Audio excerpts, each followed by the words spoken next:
그렇다면 이번 대선의 큰 변수일 텐데 어제 사실은 국민의힘 주요 주자들 중 안철수 후보 정도를 제외하고는 한덕수 대행과의 단일화에 굉장히 전향적인 입장들을 국민의힘 주자들도 밝히고 있는 상황인데 다음 주 중반에 한 대행의 출마 가능성? 이거 무슨 얘기인지 좀 샅샅이 살펴보겠습니다. 함께 보시죠.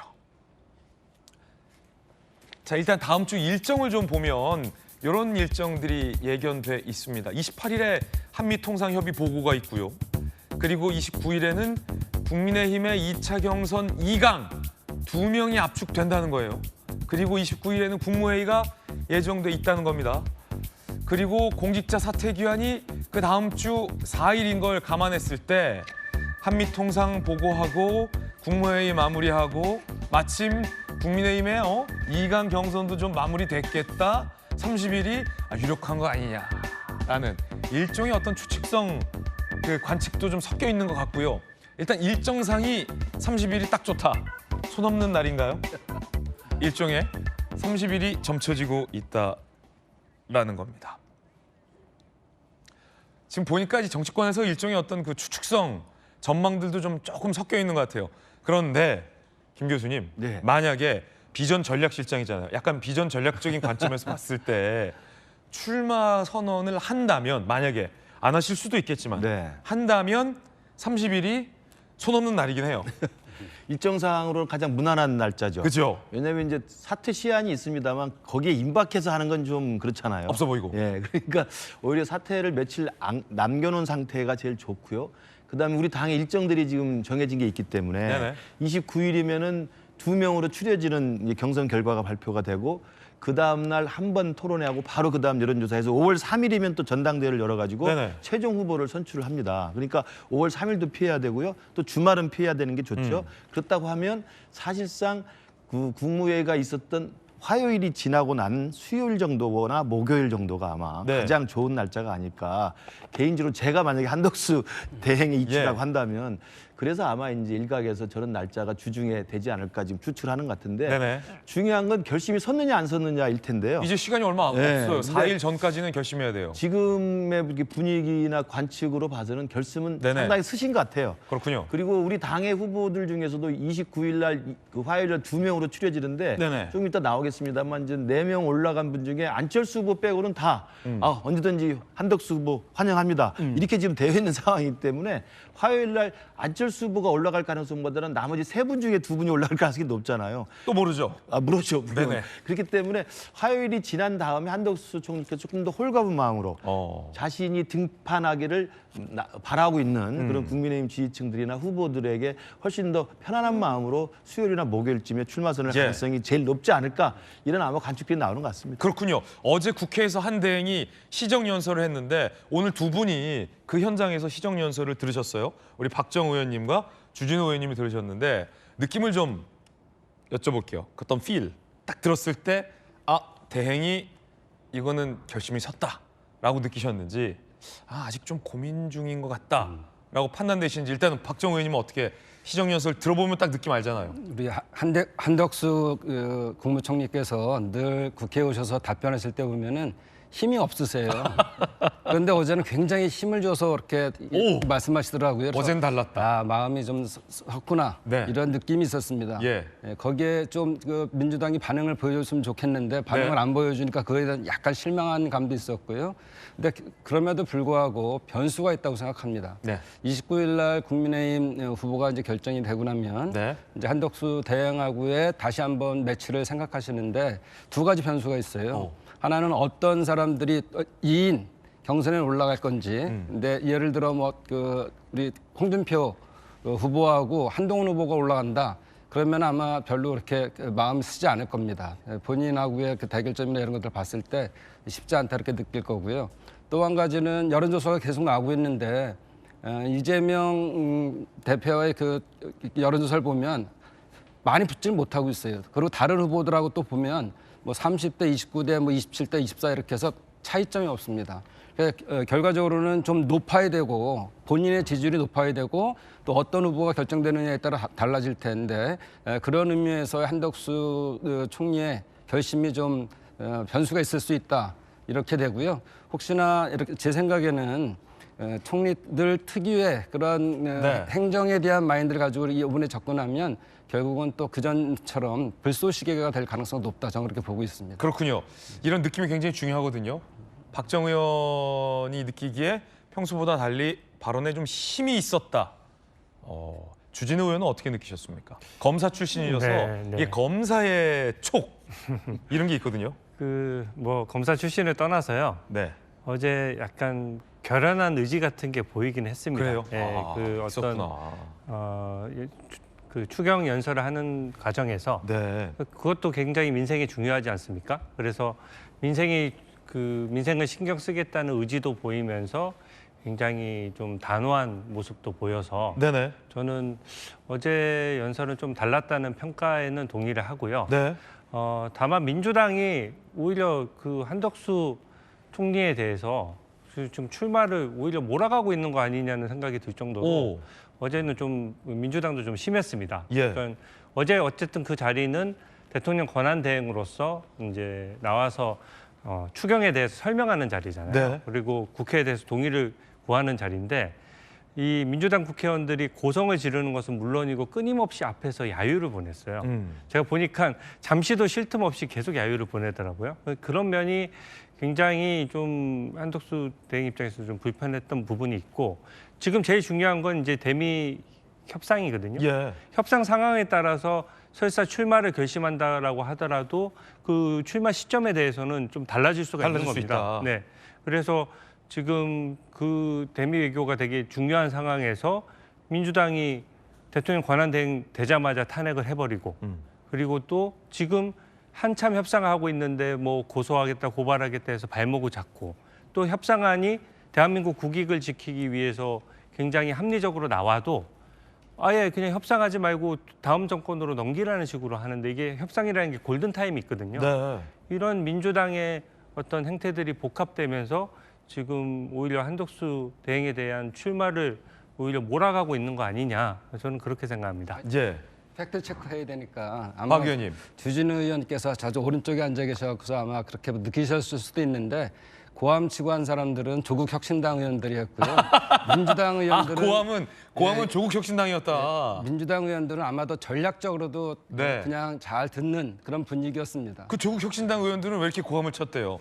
어제 국회의장이 굉장히 이례적인 장면도 나왔는데 국회의장이 한덕수 권한대행에게 잠시 앉아 있으라라고 요청을 하면서 시정연설 이후에 이런 얘기를 해서 많이 보도가 되고 있습니다. 일단 그 장면 보시죠. 우리 방청석에 와 있는 젊은 세대 청년을 위해서 절실한 투자라고 생각합니다. 네, 수고하셨습니다. 잠깐 자리에 앉아 계시죠. 국회의장으로서 권한대행께 한 말씀 드리지 않을 수 없습니다. 대통령과 권한대행의 권한이 동일하다는 것은 헌법에 위배되는 발상입니다. 권한대행께서는 대정부 질문 국회 출석 답변과 상설특검 추천 의뢰 등 해야 할 일과 헌법재판관 지명 등 하지 말아야 할 일을 잘 구별하시기 바랍니다.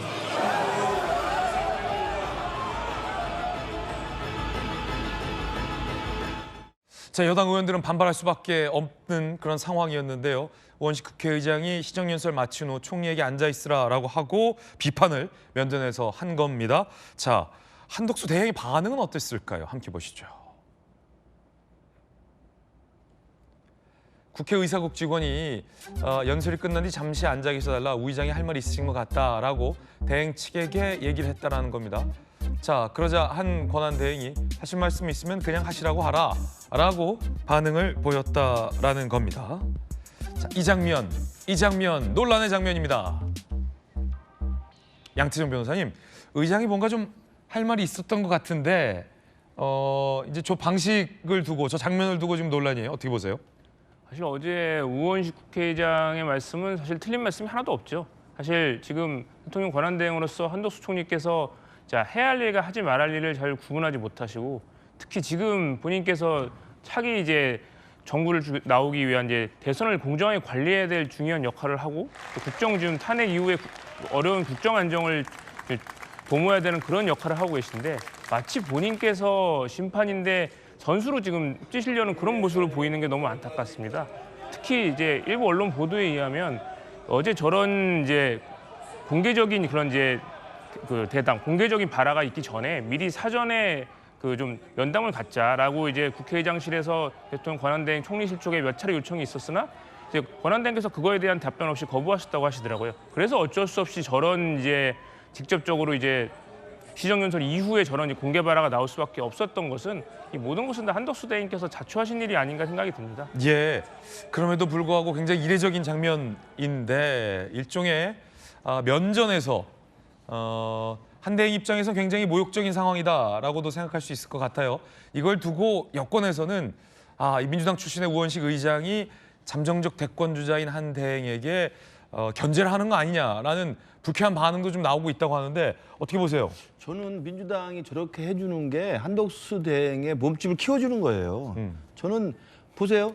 그 국회의장이라는 분은 사실은 당적을 버리고 의장이 되시는 분입니다. 물론 민주당 출신입니다만 그분이 한덕수 권한대행에게 잠시 앉으라고 하고 민주당에서 주장하는 이야기를 일방적으로 쏟아냈잖아요. 하지 말아야 할 일 몇 가지 2개, 또 해야 될 일 이렇게 두 이야기를 했지 않습니까? 그렇게 하면 한덕수 대행이 지금 출마설이 모락모락 나니까 민주당 입장에서 한덕수 대행의 일종의 좀 기선을 제압하려는 게 아닌가라고 생각할 수밖에 없죠. 이례적인 요청이고 이례적인 장면이잖아요. 그리고 저 자리에 와서 이 추경에 대한 예산 설명을 하는 것은 대통령을 대신해서 하는 겁니다. 그런데 한덕수 대행은 최대한 몸을 낮춰서 갔습니다. 그 보도에 따르면 대통령이 본래 입장했으면 중앙 통로로 와서 입장을 하는 겁니다. 그러나 국무위원이 들어오는 출입 통로로 왼쪽으로 돌아서 들어왔고요. 갈 때도 이렇게 갔어요. 인사도 굉장히 90도가 그럼요. 그리고 그 국회의장실에서 미리 귀뜸을 해서 잠시 앉아 있으라고 했지만 그럼 말씀하실 게 있으면 해라라고 겸손하게 받아들였기 때문에 저는 뭐 모르겠습니다. 우원식 의장님이 하고 싶은 말을 속시원하게 했다고 생각할지 모르겠습니다만 저걸 지켜본 국민 입장에서는 민주당이 정말 과도하게 힘을 쓰는구나. 그리고 한덕수 대행에 대해서 너무 견제를 심하게 하는 게 아닌가. 오히려 한덕수 대행에게 차분하게 겸손하게 저 자리에 앉아서 이야기를 듣는 모습이 저는 오히려 국민들에게 훨씬 점수를 많이 따지 않았을까 생각합니다. 제일 앞자리에 앉아 계셨던 주진우 의원님. 네. 앞서 화면에도 지금 저기 나오는데 네. 그 장면 어떻게 보셨습니까? 사실 저 자리는 저도 같은 생각인데요.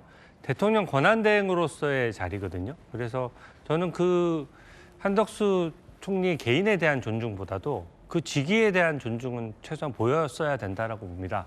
국회의장이 아무리 그 국회에서 그 사회를 보고 있다라고 해서 대통령의 권한을 대행해서 추경 예산을 설명하러 온 한덕수 대행에 대해서 뭔가 훈계하듯이 하는 것은 맞지가 않거든요. 그리고 지금 너무 어떻게 보면 오만한 모습이죠. 얼마 전에 제가 보도를 보니까 민주당 의원들에게 민주당에서 공지를 보냈거든요. 대통령 당선될 가능성이 이재명 후보가 높을 것 같은데 대통령 되면 1호 법안을 뭘 했으면 좋겠느냐. 1호 법안? 네. 이게 너무 섣부른 장면이고 국민들에 대한 예의도 아니고 굉장히 현재 오만한 모습이 좀 오만을 넘어서서 폭주하고 있는 모습이라고 저는 그렇게 평가를 하고요. 이재명 후보는 어떻습니까? 당시 그 국회 그 본회의에 있으면서 법무부 장관이 이재명 후보를 째려봤다는 이유로 그것을 또 탄핵소추 사유로 해서 탄핵을 했다가 또 탄핵이 기각이 됐죠.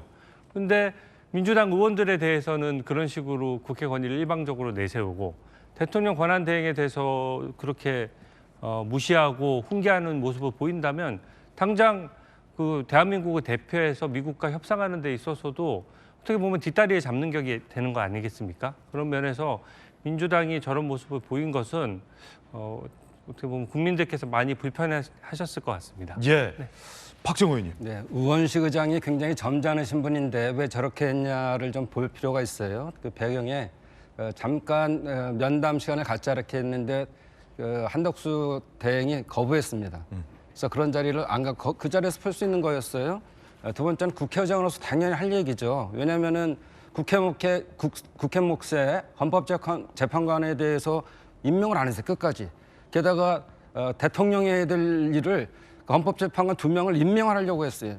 또 특히 중요한 거는 한덕수 총리가 대정부 질문할 때 나와야 되는 자리에 안 나왔어요. 그거에 대한 계속적으로 얘기를 했었습니다. 예. 그동안 안 나왔기 때문에 나온 자리에서 해야 되는 말이 당연히 맞고요. 그다음에 권성동 대표가 발끈했는데 저는 국민의힘에 해당행위했다고 봅니다. 지금 후보들이 쭉 와 있는데 국민의힘의 후보들을 띄워줘야지 왜 한덕수 총리를 띄워줘요 지금.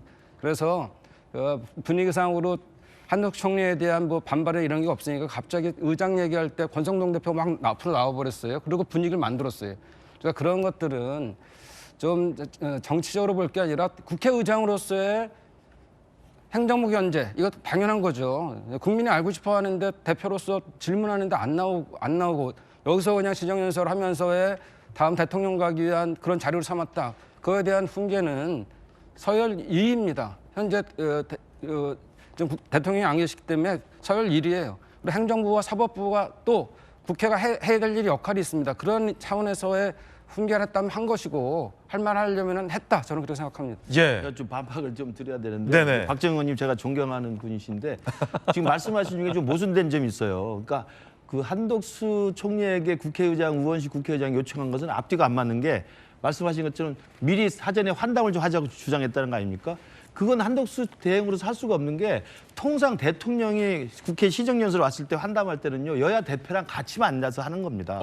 그런데 한덕수 대행은 대통령 권한 대행이기 때문에 거기서 여야 대표 오라고 그래서 이재명 대표 오라고 왔겠습니까? 그렇게 되지가 않거든요. 그렇다면 자연스럽게 우원식 국회의장과 한덕수 총리 둘만 앉게 되는 거예요. 근데 그런 전례가 없습니다. 물론 권한 대행이 추경 연설한 것도 드문 일이지만 그렇기 때문에 자리가 마땅치 않아서 못 가겠다는 말씀을 드린 거고요. 그런데 또 한편으로는 대정부 질문에 안 나왔으니까 할 수밖에 없습니다. 대정부 질문 때는 총리 자격으로 나오라는 거 아닙니까? 대정부 질문에 지금 권한 대행을 대통령 권한을 하고 있기 때문에 대통령 역할을 하는 분이 어떻게 대정부 질문에 나가서 그 질문에 답변을 합니까? 못하는 거거든요. 그러니까 어떨 때는 총리로 무시했다가 어떨 때는 대통령이 했던 것처럼 와서 하라고 하고 그러니까 제가 볼 때 앞뒤가 잘 안 맞는 거예요. 그러니까 저는 우원식 의장께서 점잖으신 분이면 한덕수 대행이 하신 말씀이 있으면 얼마든지 여러 소통 채널을 통해서 할 수 있지 저렇게까지 할 필요는 없었다. 그리고 한덕수 대행을 대통령으로 인정해서 권한 대행으로 존중을 하는 것인지 아니면 총리로서 무시하는 것인지 좀 정확히 일관된 입장했으면 좋겠어요. 내가 김은식 실장님 존경하는데 정말 전략가시고. 자, 존경하는 두 분끼리. 네, 근데 여야가 지금 없습니다. 지금 권성동 대표가 이렇게 여당 것처럼 착각을 하고 나가서 저렇게 총리에 대한 방어를 할 게 아니고 또 국회의장이 사전에 좀 만나자는 거는 이런 것들을 조율하기 위한 거였어요. 그리고 여야를 부를 수 있는 상황이 아닌데 여야가 없기 때문에. 그래서 혹시 또 여야가 오면 또 시끄러질 수도 있으니까 한덕수 대행하고의 얘기를 통해서 이런 것들을 좀 잘 회의를 잘 진행하려고 하는데 안 만나니까 그거는 소통이 아니잖아요. 네. 그래서 이런 게 발달해졌다 이렇게 보고 있습니다. 예. 한 대행이 조전까지 나갈까 말까를 고민하고 있었다면 우원식 의장의 저 말을 듣고 그래 의장이 나가지 말라니까 나가지 말라야지 라고 생각했을까요? 아니면 이거 봐라 에잇 이라고 마음을 움직였을까요? 뭐 모를 일이죠. 국민의힘 대권 주자들의 전향적인 발언들도 인상적입니다. 한 대행과의 단일화를 모두 다 시사했습니다. 안철수 후보 빼고요. 한덕수 대통령 권한 대행과 단일화를 하겠다. 여러분들도 보시는 그대로입니다. 무조건 한덕수든 김덕수든 다 합쳐서 무조건 이재명을 이겨야 된다고 생각합니다. 우리가 이렇게 치열하게 토론하더라도 힘을 합쳐서 이겨야 한다는 말씀에서 선배님이나 저는 똑같은 생각일 것 같아요. 저는 지금 한덕수 대행이 하셔야 될 일이 너무나도 많다고 봅니다. 단일화할 시간이 없거든요. 그리고 또 단일화 대상도 사실은 적절하지 않죠. 당원들이 있는 쪽과 무소속 후보가 단일화한다는 거 그거는 굉장히 불공평합니다. 한덕수 대통령 권한대행이 대선에 출마하고 반 이재명 단일화에 나선다면 한덕수 대행과도 함께 하겠습니다. 이재명 후보가 나라를 통치하면 되겠냐. 그래서 어제 저녁에 원샷 경선을 하겠다. 마지막 투표하기 전까지는 단일화해야 되겠죠. 그래서 1대1 구도를 만든 게 옳겠죠. 양자 가상 대결 지지율 결과도 나왔습니다. 함께 보시죠.